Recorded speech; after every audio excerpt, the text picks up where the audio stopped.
बस एक ही उपाय मिला है आज तक विषयों पर विजय प्राप्त करने का। आप भजन को पकड़ने की कोशिश करें, भजन आपको पकड़ लेगा। आप विचार करेंगे कि जो ऐसा दुख है उसमें भजन कैसे हो सकता है। गुरु कृपा से देखा है, जीव के जन्म का हेतु इच्छा है। इच्छा मिट जाए तो अभी जीवन मुक्त हो जाए। इच्छाओं से ही पाप होता है, इच्छाओं से ही पुनर्जन्म होता है, इच्छाओं से ही अशांति, बंधन, क्लेश, चिंता, शोक इनकी प्राप्ति होती है। यदि इच्छा का त्याग हो जाए, चाह का त्याग हो जाए मानव जन्म में, तो इस जन्म का परम लाभ भगवत प्राप्ति निश्चित हो जाए। सकल कामनाहीन जे ते राम भगति रस लीन। प्रभु की भक्ति रस में लीन वही हो जाता है जिसकी सारी कामनाएं शांत हो गई हैं। ये कामनाओं का शांत होना बड़ा कठिन है। ऐसा लगता है कि इस कामना की पूर्ति से कामना की शांति होती है, पर भ्रम है। कामना की पूर्ति से और कामनाओं की उत्पत्ति होती है। इसीलिए भगवान अपने जनों की लौकिक कामनाओं को पूर्ण ना करके ऐसे विघ्न डाल देते हैं जिससे वो निराश होकर एकमात्र श्री भगवान के चरणों की आशा रखकर वो परम सुख को प्राप्त करता है। नहीं तो हमारी कामना, हमारी आशा, हमारी चाह जगत के भोगों को, जगत में जीने की। कल कई संतों से बैठ करके वार्ता हुई कि बताइए, मरने की बात सुनकर डर लगता है? बोले बहुत डर लगता है। क्यों क्यों डर लगता है? क्या अपने प्रभु के पास जाने में आपको भय लग रहा है? तो आप कहेंगे नहीं, तो इसका कारण संसार आपको बहुत प्रिय लग रहा है, शरीर बहुत प्रिय लग रहा है, भोग बहुत प्रिय लग रहे हैं, इसलिए शरीर छोड़ने की बात सोचने मात्र से भय लगता है। सोचो, बैठ के आधा मिनट सोचो कि अगर अभी मृत्यु आ जाए तो 30 सेकंड बाद मानो हम मर जाएंगे, कैसा लगेगा? अभी घबराहट पैदा हो जाएगी। यही मिटाना साधना है। मरने की तैयारी ना करने के कारण मृत्यु से भय लगता है। नहीं, मृत्यु श्री कृष्ण का आलिंगन है। भगवान कह रहे सब कुछ हरण करने वालों में मैं महान मृत्यु हूं। तो मेरे प्रभु ही तो मृत्यु रूप में आते हैं, फिर डरना क्या? डर इसलिए लग रहा है शरीर प्रिय है, भोग प्रिय है, संसार अच्छा लगता है। नाली का कीड़ा भी यहां बहुत अच्छे से जीना चाहता है, ऐसे उसको बहुत अच्छा लगता है, कभी प्रलय ना हो, कभी नाश ना हो, और ये मुझे नाली में रहने को मिले। शूकर अपनी इच्छा चाहता है। सब अपनी अपनी इच्छाओं में ही जीना चाहते हैं, इसीलिए मरने से भय लगता है। यदि इच्छा का नाश हो जाए तो मृत्यु नामक कोई वस्तु है ही नहीं, कोई भय नहीं है। थोड़ी देर सोचो, दूसरे के उपदेश की जरूरत नहीं, आप खुद सोचिए। मृत्यु तो होनी ही है, निश्चित होनी है। इसका नाम मृत्यु लोक है। जो यहां जन्मेगा वो मरेगा, निश्चित पक्का है ये। अब जब मरना ही है तो हम मरने की तैयारी ऐसी क्यों न कर ले कि मुझे मृत्यु से भय न लगे, पर हम जीने की तैयारी में खूब लगे हैं। देख लो, बढ़िया मकान, बढ़िया खान पान, वस्त्र, परिवार, रिश्ता, नाता, ये सब जीने की तैयारी पूरे जीवन भर करते रहे, पर मरने की तैयारी नहीं की, इसलिए मृत्यु से भय लगता है। और मरना निश्चित है, छूटना निश्चित है, तो ये फिर मन पछतई है अवसर बीते। ये अंत ही तो ही तजेंगे, पामर तू न तजय बही ते। मन पछतई है अवसर बीते। बढ़िया अवसर है, मृत्यु पर विजय प्राप्त करने का बढ़िया अवसर है। श्रीपाद प्रबोधानंद जी महाराज कह रहे हैं, यदि मेरे शरीर में भयानक रोग रूपी दुख हो, या बाहर विपत्ति रूपी दरिद्रता रूपी दुख हो, तो भी मैं अब अपने लक्ष्य से विचलित होने वाला नहीं। ये मृत्यु पर विजय प्राप्त होने की तैयारी है। सोढ़वापि दुखानि सुदुस्सहानि, जो सहा नहीं जा सकता ऐसा दुख। आप विचार करेंगे कि जो ऐसा दुख है उसमें भजन कैसे हो सकता है। गुरु कृपा से देखा है,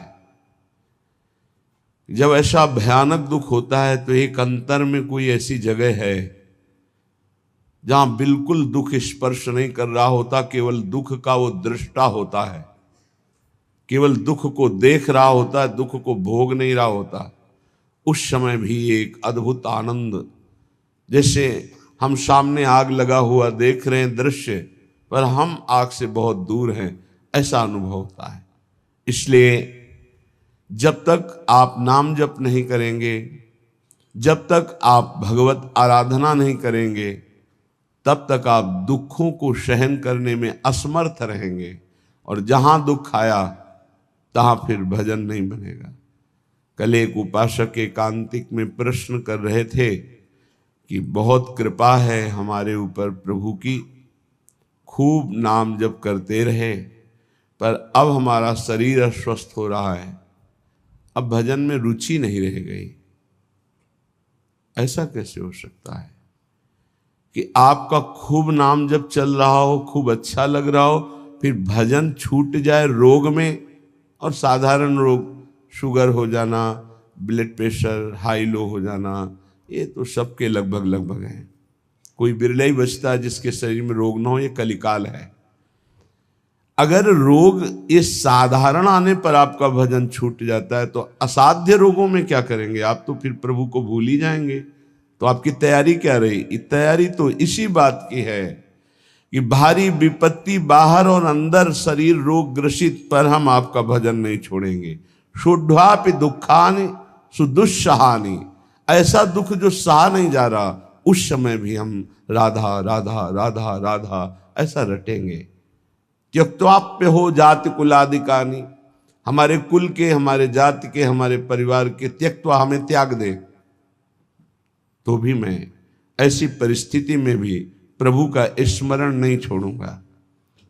बहुत ऊंची बात कह रहे हैं कि यदि मुझे श्रीधाम वृंदावन का वास मिले, आश्रय मिले, और मुझे नीच जनों का जूठन पाना पड़े, तो मैं वो पा करके रहूंगा, पर अब मृत्यु के तैयारी में कसर नहीं रखूंगा, अब मृत्यु पर विजय प्राप्त करूंगा। धाम का आश्रय लेकर सत्संग करते हुए नाम वाणी में ऐसा चित्त डुबूंगा कि शरीर अस्वस्थ हो तो भी भजन न रुके, भारी विपत्ति हो तो भी भजन न रुके, परिवार के लोग हमें त्याग दें तो भी भगवद आश्रय न छूटे, और हमको जूठन मांग के खानी पड़े तो भी भगवद आश्रय नहीं छोड़ेंगे। ऐसे पुरुष को परम पद की प्राप्ति होती है। इतना धैर्यवान होना चाहिए। ये छुटपुट विपत्तियां, रोग, ये हमारे पाप कर्म के प्रभाव से ही आते हैं। हमको आनंद पूर्वक सहना सिखाता है सत्संग, शास्त्र, भजन, ये सामर्थ्य देता है। भजन नहीं तो बातों से नहीं सह पाओगे।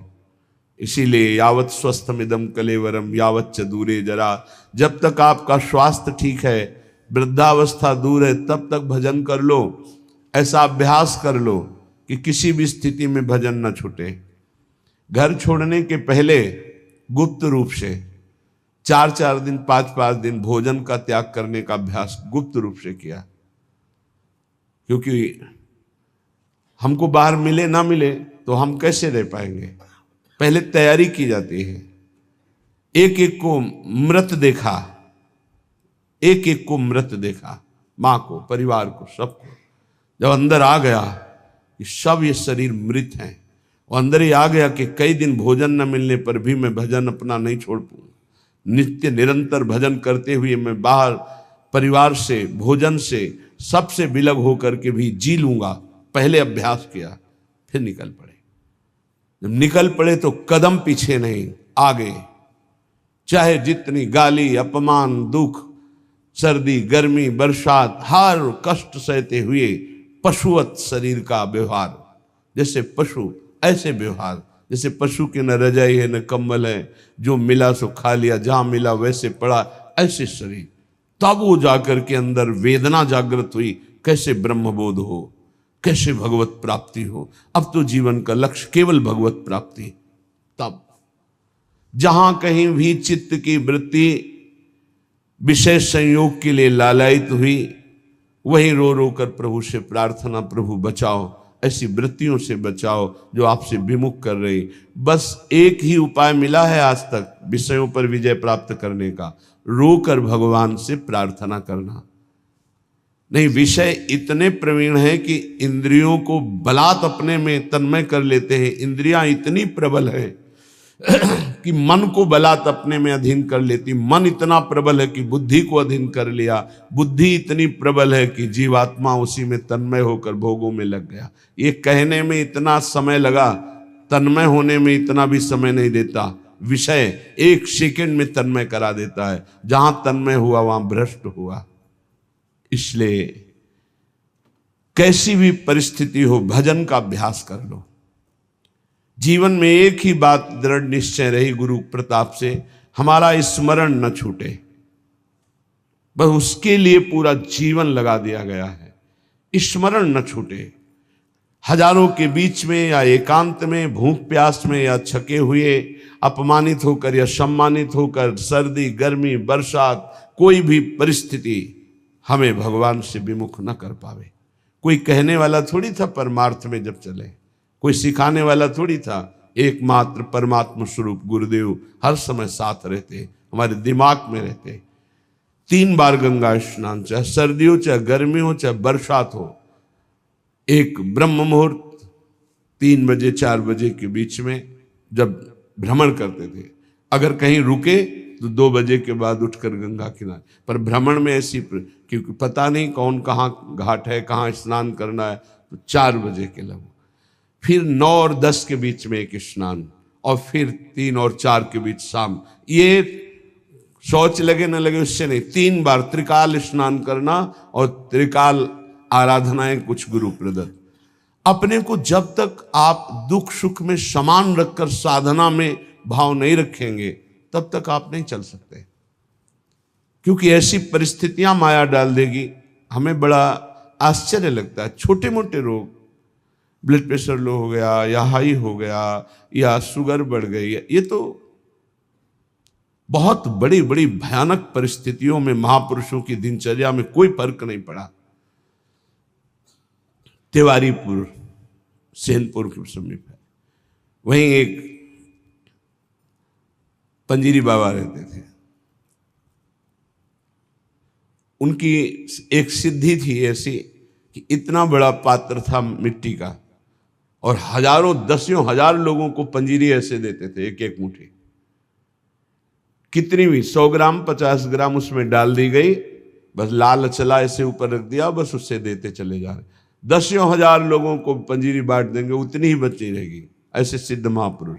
पर उनका नियम था, सुबह 2 बजे रात्रि से लेकर के दोपहर 2 बजे तक गंगा जी में खड़े होकर मंत्र जपना। प्रारब्ध भोग उपस्थित हुआ, कछुआ ने काट लिया, पर वो अपने हिले नहीं साधन से। अब वहां दंडोत प्रणाम करने वाले हजारों लोग, लेकिन पूछने वाला कौन होता है, आप कैसे हैं? ये तो कोई बिरला ही। अब उनकी सड़न पैदा हुई, उसी पैर में मवाद बनने लगा। वो वैसे ही दिनचर्या, कीड़ा पड़ गए, वैसे ही दिनचर्या। जब कीड़ा पड़ गए, दुर्गंध आने लगी, तब दूर से लोग दंडवत करते, पंजीरी लेने नहीं नजदीक आते, तो हंसते। ये संसार है, हंसते। कभी उनको शोक ग्रसित नहीं देखा, कभी नहीं देखा। एक संत भगवान को देखा कि कमर से नीचे बेकार हो गए, प्रारब्ध भोग है। ऐसे हाथ के ऐसे बल से गंगा जी जाना, स्नान करना, अपनी दिनचर्या में जब उनसे बात करते तो अमृतमय आनंद में डूबे रहते। ये है साधना का फल। शरीर की कैसी भी परिस्थिति हो, हमारे भगवदानंद में फर्क ना पड़े, तब तो साधन। तो कह रहे हैं तैयार हो जाओ। देखो, ये तैयारी है मृत्यु पर विजय प्राप्त करने की। चाहे जैसी दुख की परिस्थिति हो, चाहे जैसी परिस्थिति, भजन न छूटे। आप भजन को पकड़ने की कोशिश करें, भजन आपको पकड़ लेगा। जिस दिन भजन पकड़ लेगा उस दिन छूटेगा ही नहीं, रात दिन गूंजता रहता है। कैसी उसको आनंद की अनुभूति होती होगी जिसका निरंतर मंत्र चलता है, नाम चलता है। तो ना हम गमिष्यामि सताम समीपतो, वृंदावन छोड़कर, वृंदावन के रसिकों को छोड़कर मैं किसी भी महापुरुष का संग नहीं करूंगा।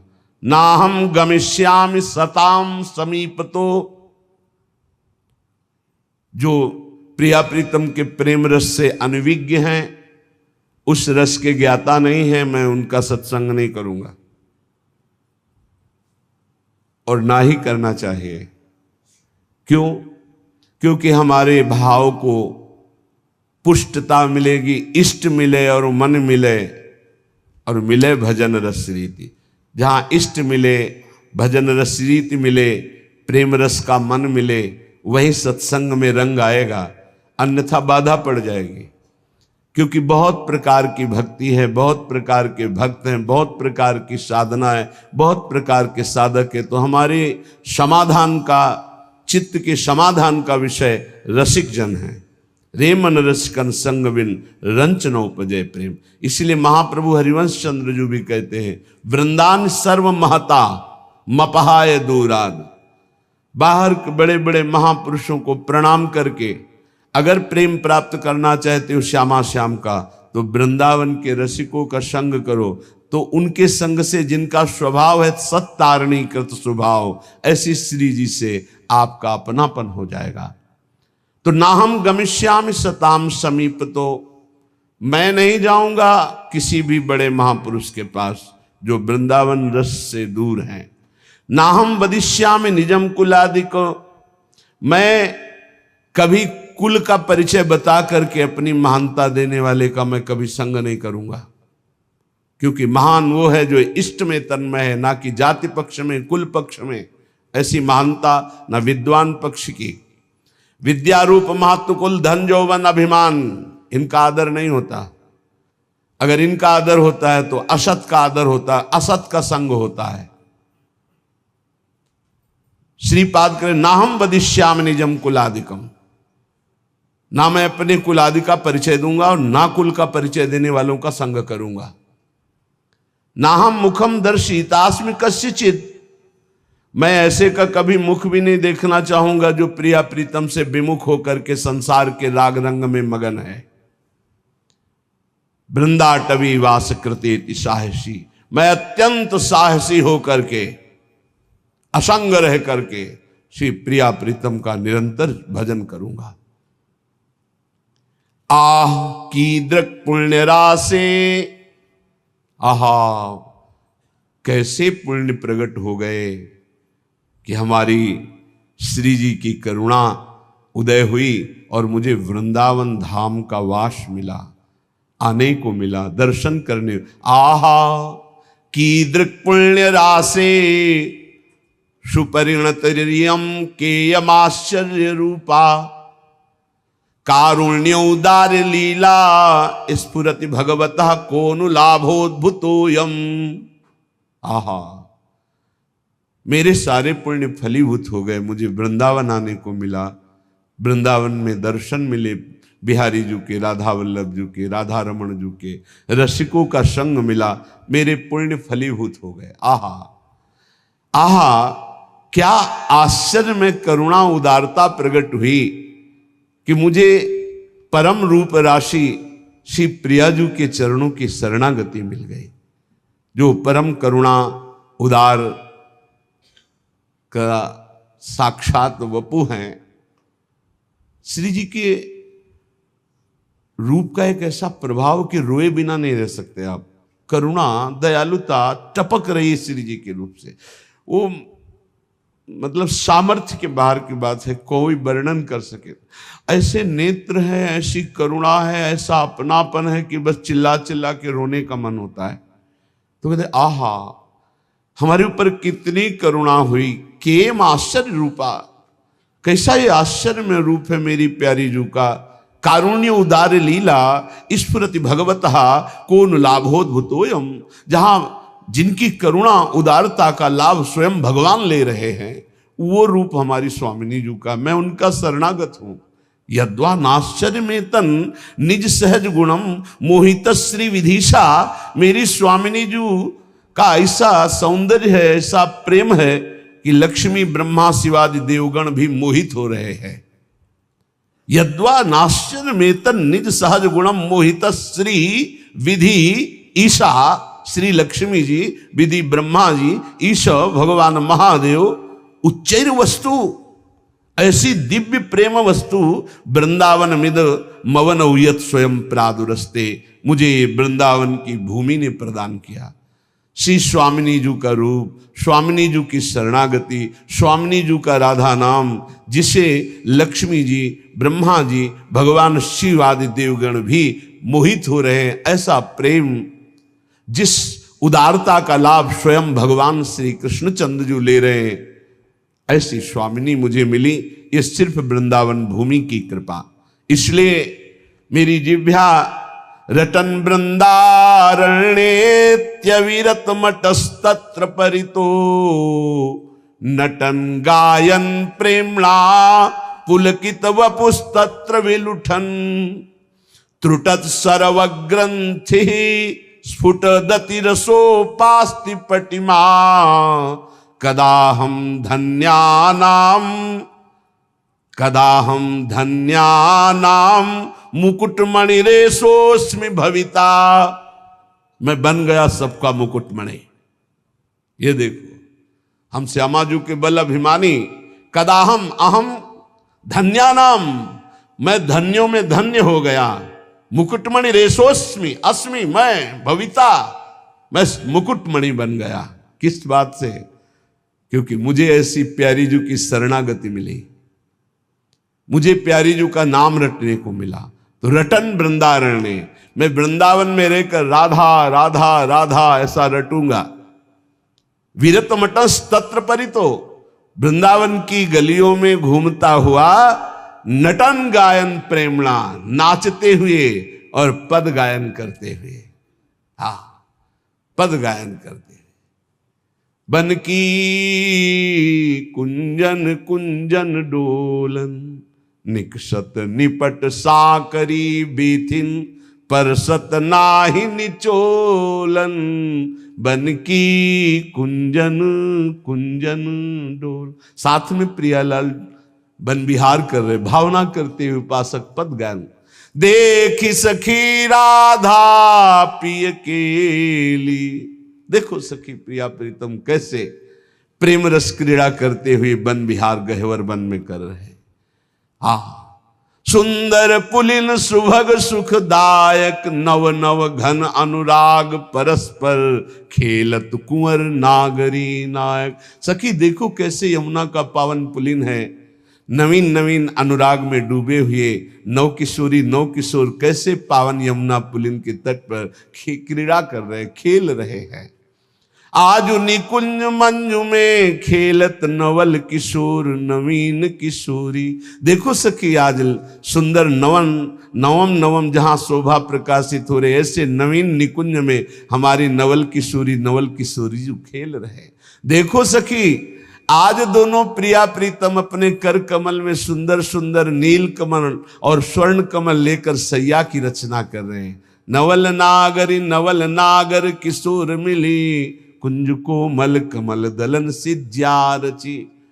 ऐसे विविध पदों को गाते हुए भाव में डूबा हुआ, नटन गायन प्रेमणा पुलकित वपुस्तत्र बिलुठन, नाचता हुआ गाता हुआ और रज में लौटता हुआ। ये मेरी प्यारी जू प्यारे जू की चरण रज है, ये रसिकों की चरण रज है। बार बार अपने शरीर को अभिषिक्त करता हुआ, त्रुटत सर्व ग्रंथि, जड़ चेतन की ग्रंथ टूट गई, चिदानंद स्वरूप प्रकाशित हुआ। तो क्या कदाहम धन्यानाम, मैं धन्य हो गया, मुकुटमणि रेशोस्मि भविता, मैं मुकुटमणि बन गया, भक्तों का मुकुटमणि। ये सर्वोपरि महामाधुर्य रस में स्थित गर्व से कहते हैं धन्यानाम मुकुटमणि रेशोस्मि अस्मि भविता, क्योंकि वृंदावन की भूमि ने मुझे महान बना दिया। निरंतर राधा नाम गायन करते हुए, राधा यश गायन करते हुए, रज का सेवन करते हुए अपना जीवन वृंदावन को दे दिया। तो धन्या नाम, धन्य धन्य धन्य तेई जे इनके उपास है। ये परिचय संतों की, रसिकों की वाणी से प्राप्त होता है। धन्य है उनका जीवन जिनको संत समागम मिला। संत वचन के अनुशीलन से होती निर्मल मति है, श्री हरि के चरणों में जिससे बढ़ती अविचल रति है। रीझ उसी से भक्त जनों के बश होते बनवारी, दर्शन दे राधा प्यारी संहरते बाधा भारी। जब प्रेमी रसिकों के वचनों का श्रवण करने का सौभाग्य मिलता है तो प्रिया प्रीतम के मिलने की चाह प्रकट हो जाती है। ऐसे तो संत भगवान संपूर्ण देश में विराजमान हैं। सबई सुलभ सब दिन सब देशा, सुलभ हैं पर इनको पहचानना बहुत कठिन है। संतों की कोई दुकान नहीं होती है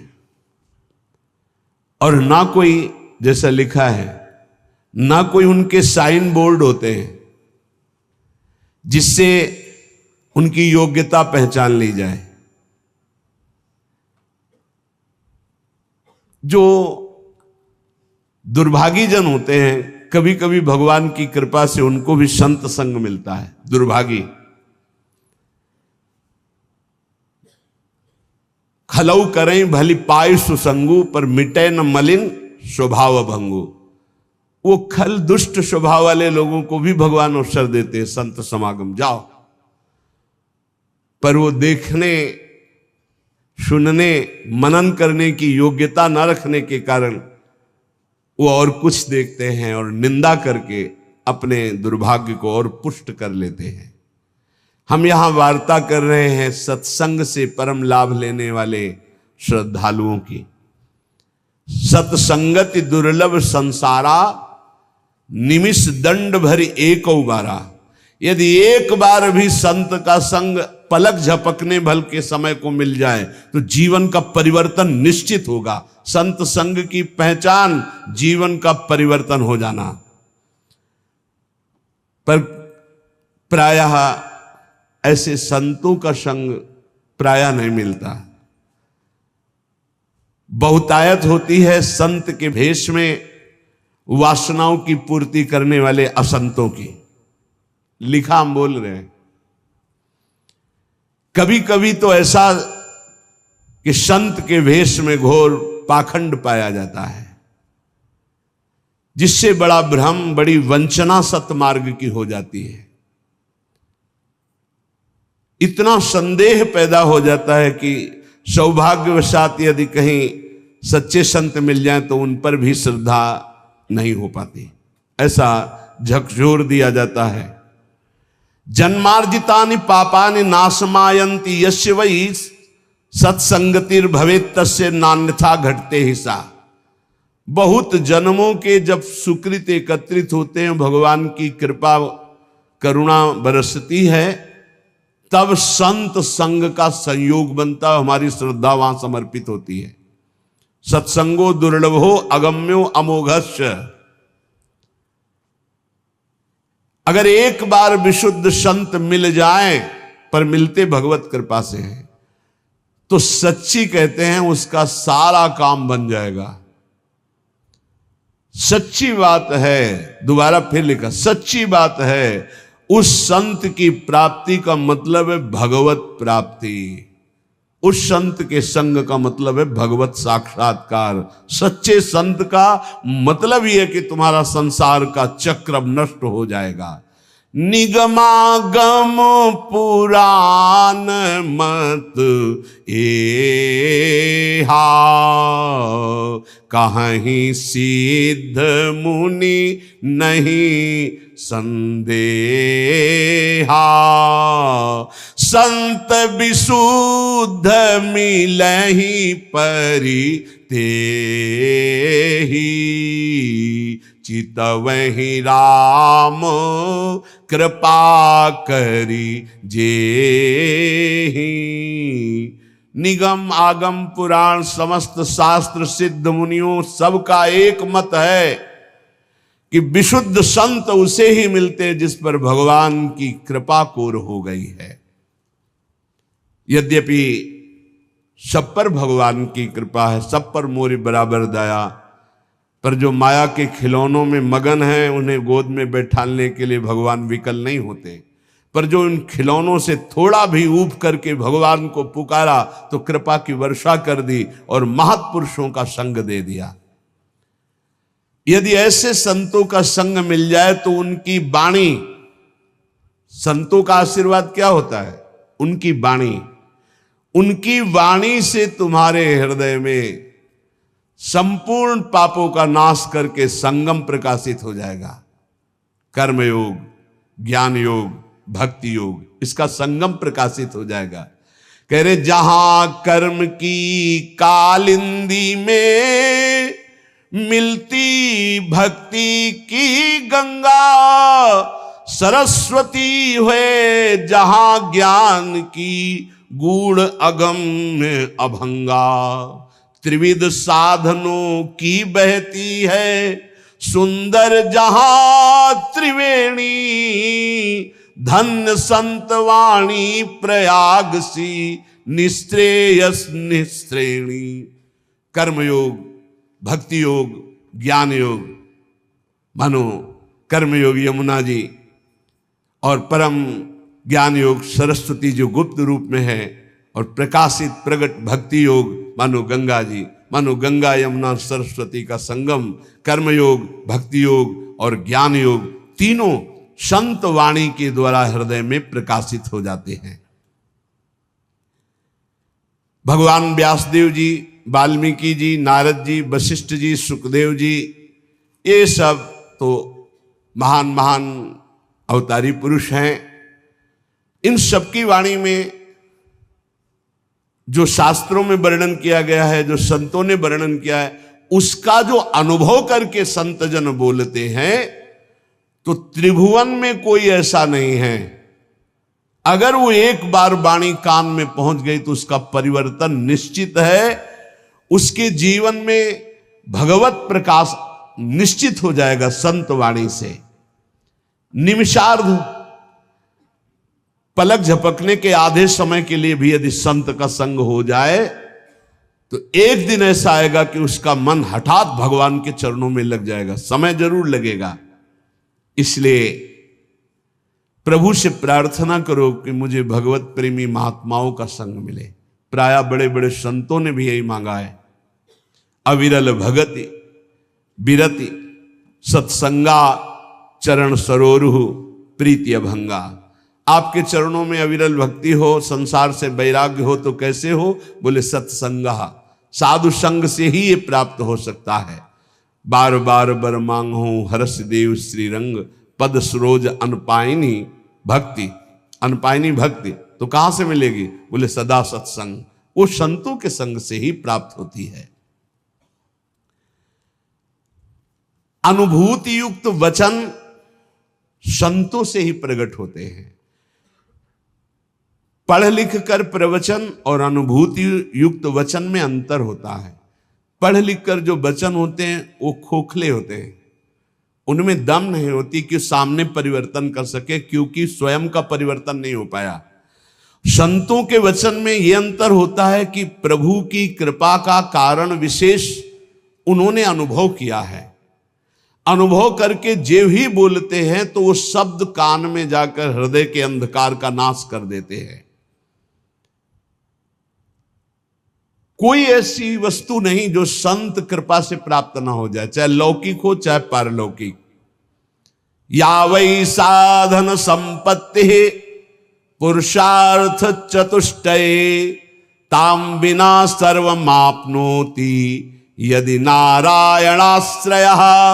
भगवान श्री हरि के जो आश्रित जन हैं उनका यदि संग हो जाए तो यद्यपि कहा गया है कि चतुष्टय साधन होने के बिना ज्ञान नहीं हो सकता, पर ऐसे संत जो भगवत आश्रित है, उनके संग के प्रभाव से बिना अन्य साधनों के शुद्ध ज्ञान हो जाएगा और चारों पुरुषार्थ, धर्म अर्थ काम मोक्ष, चारों पुरुषार्थ प्राप्त हो जाएंगे।